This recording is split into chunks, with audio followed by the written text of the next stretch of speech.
Important message po para sa mga watchers ngayong final testing and sealing day.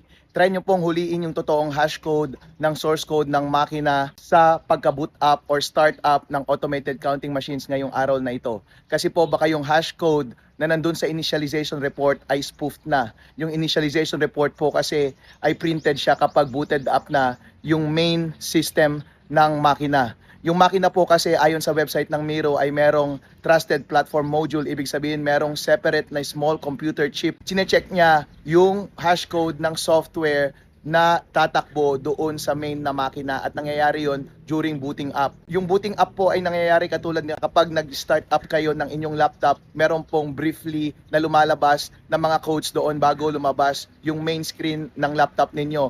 Try nyo pong videohan yung main screen ng automated counting machine ngayon at ipagdasal natin na lumabas doon yung totoong hash codes. Yung hash codes po kasi ay i-compare natin sa public na hash codes na pinublish ng COMELEC. Yung pinublish po na hash codes ng COMELEC ay ito yung hash codes ng mga audited source code ng mga makina. Kapag pareho po yung hash codes na public ng COMELEC at yung totoong hash code na nasa makina, meron po tayong reasonable confidence na walang tinanim na daya doon mismo sa software ng makina. So far, hindi pa po pinapublish ng COMELEC yung hash code ng audited source code ng mga automated counting machines. Later on po, pwede nating makompare yung nakuha nating hash code mula sa makina sa ipapublish ng COMELEC na hash codes. I-check nyo na rin po yung likod ng makina na selyado yung dalawang storage devices sa makina na USB at hindi rin po connected yung USB internet modem doon sa likod at hindi rin connected yung Ethernet cables for Starlink. Yung mga USB devices dapat hindi po ma-break yung seal hanggang pagkatapos